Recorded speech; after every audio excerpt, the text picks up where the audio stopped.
Olá pessoal! Hoje trago para vocês mais uma história de terror. Coloquem o fone. Apaguem as luzes e ouçam se tiverem coragem. E se vocês gostam de histórias do gênero terror e suspense, se inscreva no canal e não esqueça de deixar seu like. Noite assustadora. Eu moro em uma casa pequena em uma cidade pequena. A casa tem 2 quartos, um banheiro, uma sala média dividida em sala de jantar, sala de visitas, uma cozinha e a área de serviço. Eu moro aqui com o meu marido e 2 filhos, que têm 8 e 2 anos. Nós alugamos a casa que pertence à mãe de um amigo nosso. A casa sempre pertenceu à família dela, mas ela fala que ninguém nunca morreu aqui, e nada de ruim também nunca chegou a acontecer. Nós moramos aqui há pouco mais de 1 ano. Eu sempre soube que há alguém ou algo na casa conosco, porque apesar de eu nunca ter visto um fantasma, eu sempre vejo coisas com o canto do olho, coisas estranhas que não têm explicação. Coisas que quando eu viro para ver, não estão mais lá. Quando eu não vejo essas coisas, eu ouço passos nos outros cômodos quando não tem ninguém lá.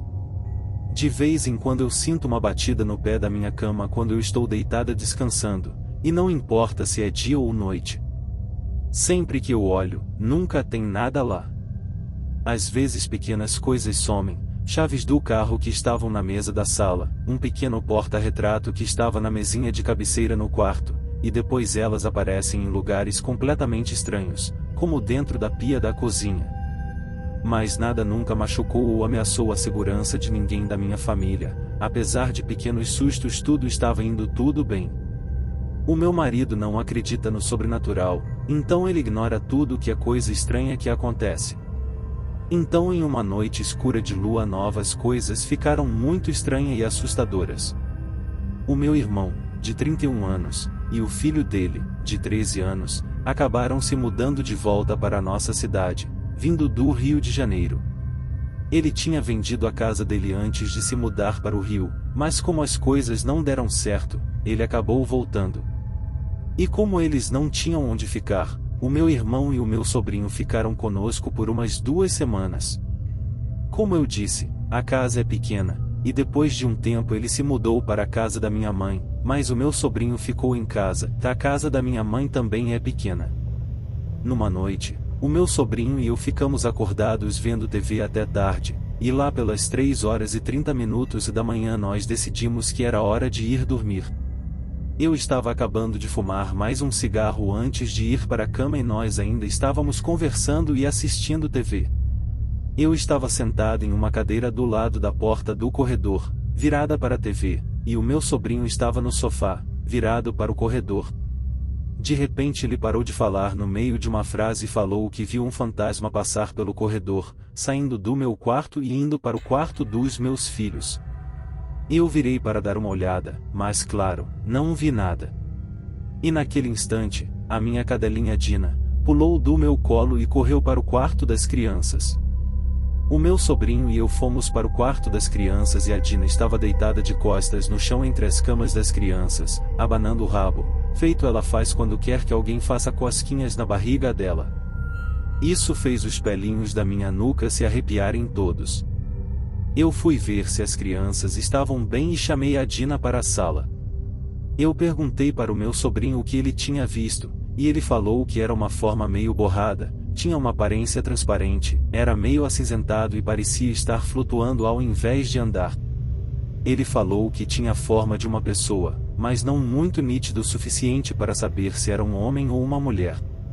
Ele falou que o fantasma não olhou para a sala, apenas olhava para frente enquanto andava. Apesar de ter sido ele que viu o fantasma, ele não estava tão assustado quanto eu estava. Eu perguntei para ele por que ele não estava assustado e ele falou que quando viu aquilo teve a impressão de que o fantasma não queria causar mal a ninguém. Mas ele falou que ainda assim não queria ficar sozinho na sala e eu estava meio apavorada, então decidimos ficar acordados mais um pouco. Depois de uns 15 minutos, a coisa ficou realmente assustadora.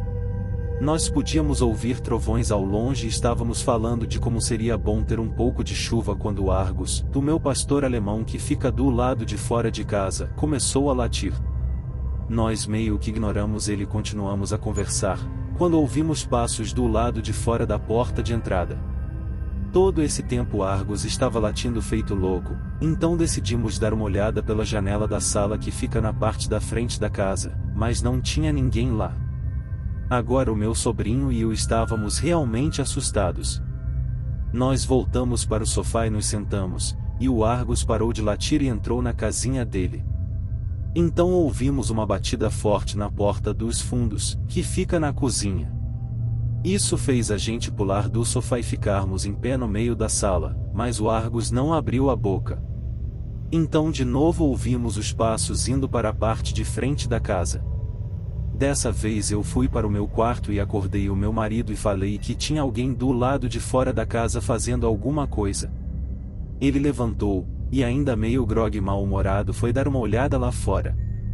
Ele não viu nada e falou para mim e o meu sobrinho que a gente estava ficando loucos e voltou para a cama.